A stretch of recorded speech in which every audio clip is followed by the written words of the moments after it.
Old Jabe's Marital Experiments by Thomas Nelson Page, Charles Scribner's Sons, New York, 1908. Copyright, 1891, 1904, 1906.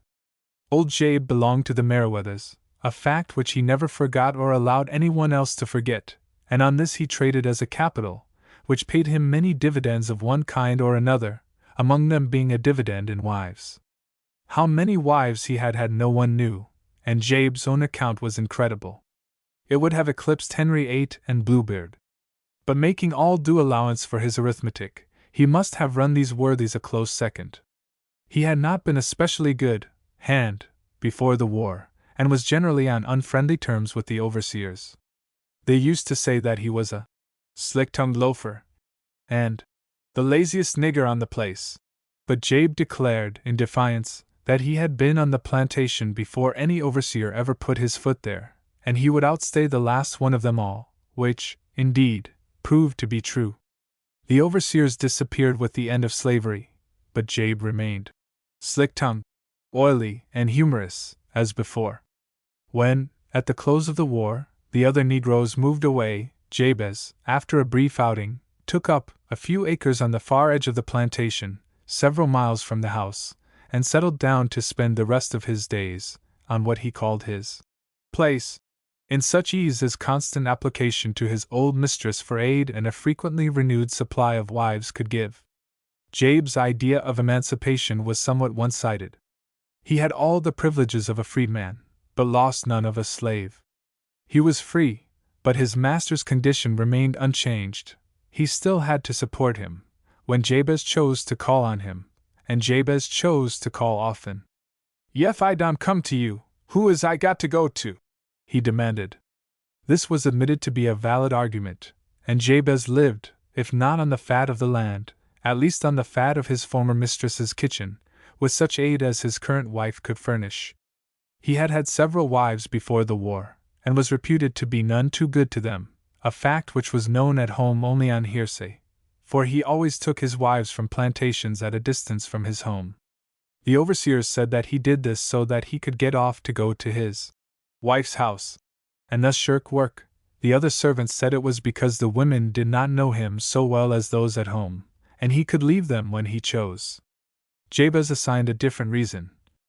"It don't do to have your wife live too nigh to you, she'll want to know too much about you, and you can't never get away from her." A bit of philosophy the soundness of which must be left to married men. However it was, his reputation did not interfere with his ability to procure a new wife as often as occasion arose. With Jabez the supply was ever equal to the demand. Mrs. Merriweather, his old mistress, was just telling me of him one day in reply to a question of mine as to what had become of him, for I had known him before the war. "Oh, he is living still, and he bids fair to outlast the whole colored female sex. He is a perfect Bluebeard. He has had I do not know how many wives, and I heard that his last wife was sick. They sent for my son, Douglas, the doctor, not long ago to see her. However, I hope she is better, as he has not been sent for again." At this moment, by a coincidence, the name of Jabez was brought in by a maid. "UNC Jabez MM." That was all, but the tone and the manner of the maid told that Jabez was a person of note with the messenger. Every movement and glance were self-conscious. "That old! He is a nuisance! What does he want now? Is his wife worse, or is he after a new one?"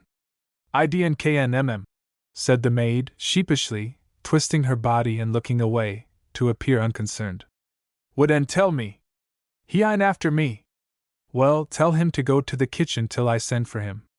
Or wait, if his wife has gone, he'll be courting the cook if I send him to the kitchen. And I don't want to lose her just now. Tell him to come to the door." "Yes, M." The maid gave a half-suppressed giggle, which almost became an explosion as she said something to herself and closed the door. It sounded like "dressed up mightly, settin' up to de cook now, I believe."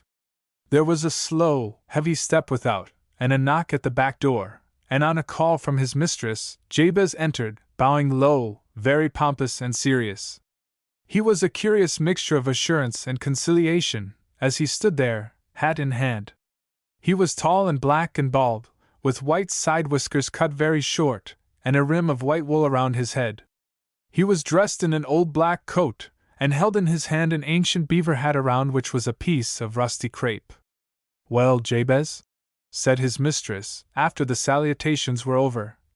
"How are you getting along?" "Well, Mrs. Not very well, not at all well, ma'am. Had mighty bad luck. 'Bout my wife," he added explanatorily. He pulled down his lips, and looked the picture of solemnity. I saw from Mrs. Merriweather's mystified look that she did not know what he considered bad luck. She could not tell from his reference whether his wife was better or worse. "Is she, ah? What, oh, how is Amanda?" she demanded finally, to solve the mystery. "Mandy. Lord. Mandy was too back. She asked the one runned away with Tom Halleck and left me. I don't know how she is. I never went arter her. I was real glad to get shed o' her.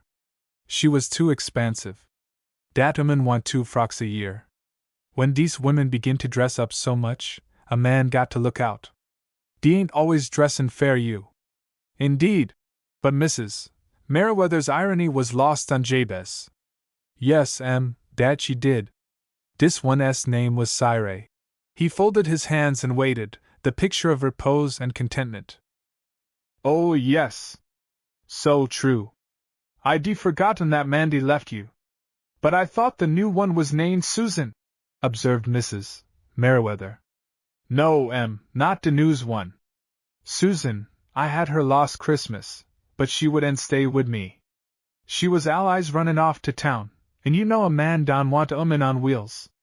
Yef the Lord had intended a woman to have wheels, he'd a gin to her, wouldn't he?" "Well, I suppose he would," assented Mrs. Merriweather. "And this one is Sarah?" "Well, how is?" "Yes, this one was Cyril. We just caught the past tense. You get them so quickly, you see, you can't expect one to remember them," said Mrs. Merriweather frigidly. She meant to impress Jabez, but Jabez remained serene. "Yes, that's so," said he, cheerfully. "I can hardly remember myself." "No, I suppose not." His mistress grew severe. "Well, how is Sarah?" "Well, I couldn't exactly say. Cyril she has done left me, yes, He looked so cheerful that his mistress said with asperity. "Left you? She has run off, too. You must have treated her badly?" "No, I didn't. I never had a wife I treated better. I let her had all she could eat, and when she was sick—" "I heard she was sick. I heard you sent for the doctor." "Yes, dat I did, dat's what I was gwine to tell you. I had a doctor to see her twice. I had 2 separate and indifferent physicians, fust Dr. Overall and den Mas Douglas. I couldn't do no mo and dat now, could I?" "Well, I don't know," observed Mrs. Merriweather. "My son told me a week ago that she was sick. Did she get well?" The old man shook his head solemnly. "No, but she went mighty easy. Mas Douglas he eased her off. He is the best doctor I ever see to let die easy." Mingled with her horror at his cold-blooded recital, a smile flickered about Mrs. Merriweather's mouth at this shot at her son, the doctor, but the old man looked absolutely innocent. "Why didn't you send for the doctor again?" she demanded. "Well, I gin her 2 chances. I think dat was 'nough. I was right fond o' Cyril, but I declare I'd rather lost Cyril than to broke." "You would?" Mrs. Merriweather sat up and began to bristle. "Well, at least you have the expense of her funeral, and I'm glad of it," she asserted with severity. "Dat's what I come over to see you 'bout. I'm gwine to give Cyril a fine fun'ral. I want you to let yo' cook me a cake and 1 or 2 more little things." "Very well," said Mrs. Merriweather, relenting somewhat. "I will tell her to do so. I will tell her to make you a good cake. When do you want it?" "Thank you, Yes, if you llgi me a right good-sized cake, and a loaf or 2 of flour bread, and a ham, I'll be very much obliged to you. I hear she is a mighty good cook?"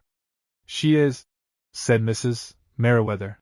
"The best I've had in a long time." She had not caught the tone of interrogation in his voice, nor seen the shrewd look in his face, as I had done. Jabez appeared well satisfied. I'm mighty glad to hear you give her sec a good character. I heard you do it. I don't know her very well. Mrs. Merriweather looked up quickly enough to catch his glance this time. Jabez, I know nothing about her character, she began coldly. I know she has a vile temper, but she is an excellent cook, and so long as she is not impudent to me, that is all I want to know. Jabez bowed approvingly. Yes, that's right. That's all I want to know. I don't care nothing 'bout de temper, arter I get I can manage I just want to know 'bout de character, that's all. I didn't know her so well, and I thought I'd ax you. I told her if you give her a good character, she might suit me, but I wait fair de cake, and de ham. His mistress rose to her feet. Jabez, do you mean that you have spoken to that woman already? Well, yes, but not to say speak to her. I just kind o' mentioned it to her as I'd inquire as to her character. And your wife has been gone, how long? 2 days. Well, missus, she has gone fair good, ain't she? Demanded Jabez. She can't be no mo gone. You are a wicked, hardened old sinner, declared the old lady, vehemently. Nor I ain't, missus, I clar I ain't, protested Jabez, with unruffled front. You treat your wives dreadfully. Nor I don't, missus. You ax me if I does. If I did, wouldn't be so many of 'em anxious to get me. Now would de? I can start in and beat a one o' dese young bloods arrowin' here, now. He spoke with pride. I believe that is so, and I cannot understand it. And before one of them is in her grave you are courting another. It is horrid, an old Methuselah like you. She paused to take breath, and Jabez availed himself of the pause. That's the reason I got to do things in a kind o' hurry. I no Methuselah. I got no time to wait. Jabez, said Mrs. Merriweather seriously, tell me how you managed to fool all these women. The old man pondered for a moment. Well, I declar, missus, I hardly knows how. Dee wants to be fooled.